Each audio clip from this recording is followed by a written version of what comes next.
Jack Gottlieb, a leading scholar of the music of Leonard Bernstein, played the Four Sabras, which Bernstein composed in the early 1950s. You're listening to a program of music written by Leonard Bernstein, part of a series presenting recordings on the Naxos label from the Milken Archive of American Jewish Music. The artistic director of the Milken Archive, Neil Levin, spoke with Seattle Symphony conductor Gerard Schwartz about Bernstein's connection to the State of Israel.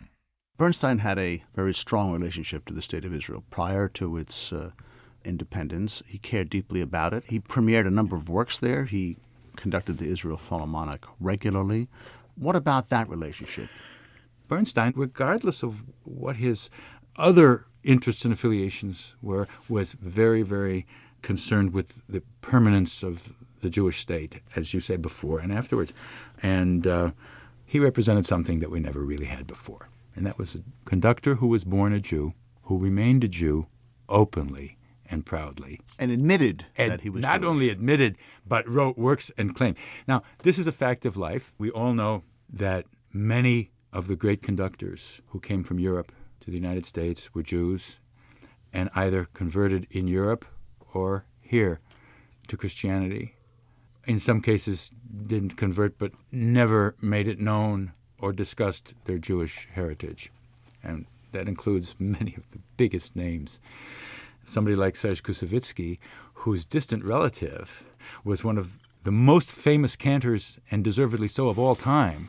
Serge Koussevitzky converted to Christianity. It was practically necessary in those days in order to even be considered by the board of certain symphony orchestras in certain cities. But Leonard Bernstein comes along, who is the quintessential American Jewish boy. Young fella, Harvard, studied Hebrew, interested in both religious Jewish life, whether it be Reform movement or traditional, doesn't matter, and the cultural aspect of Zionism as well as the political aspect of the new state. And he's interested in all these things, and he's very, as you say, very proud to be a Jew, and he's writing major works. His wonderful work, Hallel, was written after the 1973 Yom Kippur War. What does this piece, do you think, mean to him? What does it mean to us as we listen to it? I think Bernstein was probably affected very much by the totality of the Yom Kippur War, by the deviousness of the way it was launched, particularly on the day of Yom Kippur, knowing that the majority of Jews throughout the world, even those who are not that religious otherwise during the year, would be in synagogue, and it would be an enormous surprise. And he lost some very close personal friends. The Chalil is an ancient instrument of biblical times, but we don't know for sure what it is.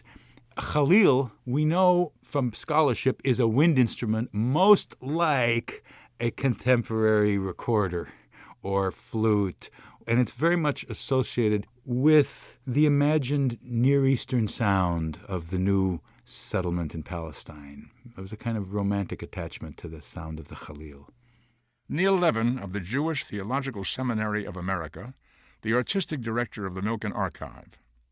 Here is a performance by Bonita Boyd of Leonard Bernstein's Chalil with the Eastman Players and Barry Snyder piano from a Naxos CD.